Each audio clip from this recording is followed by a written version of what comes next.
সমহর বিশিষ্ট ভগ্নাংশে প্রকাশ করো।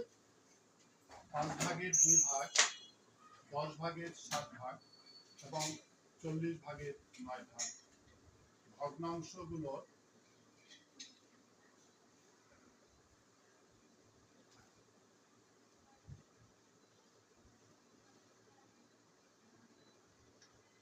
হর 5, 10 ও 40-এর লসাগু।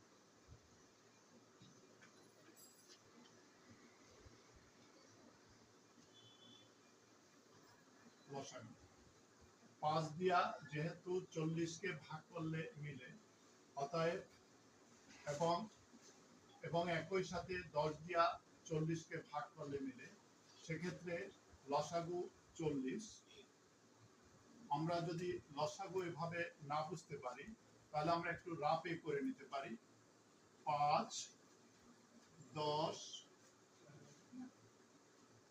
40। যেহেতু এখানে দুইটি জোড় সংখ্যা আছে, অতএব 2 দিয়ে দেব। 5 নেমে যাবে, 5 দুগুণে 10, 20 দুগুণে 40। এবারে আমরা 5 দিয়ে দেব। 5 অক্ষে 5, 5 অক্ষে 5, 4 5 20। অতএব লসাগু হবে 5 দুগুণে 10, 4 10 40। এবারে 40 লসাগুকে প্রথম ভগ্নাংশের হর 5 দিয়া ভাগ করি। 5 8 40। অতএব প্রথম ভগ্নাংশটি লিখব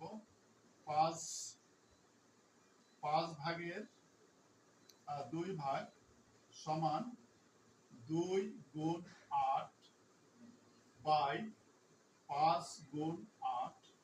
এক্ষেত্রে 8 দুগুণে 16 এবং 5 8 40। একইভাবে আবার 40 লসাগুকে আমরা 10 দ্বারা ভাগ করব, ফলাফল পাবো 4। অতএব দ্বিতীয় ভগ্নাংশটি লিখব 10 ভাগের 7 ভাগ সমান 7কে আমরা ভাগফল 4 দ্বারা গুণ করব এবং 10কে 4 দ্বারা গুণ করব। ফলাফল পাবো 4 7 28 এবং 4 10 40। একইভাবে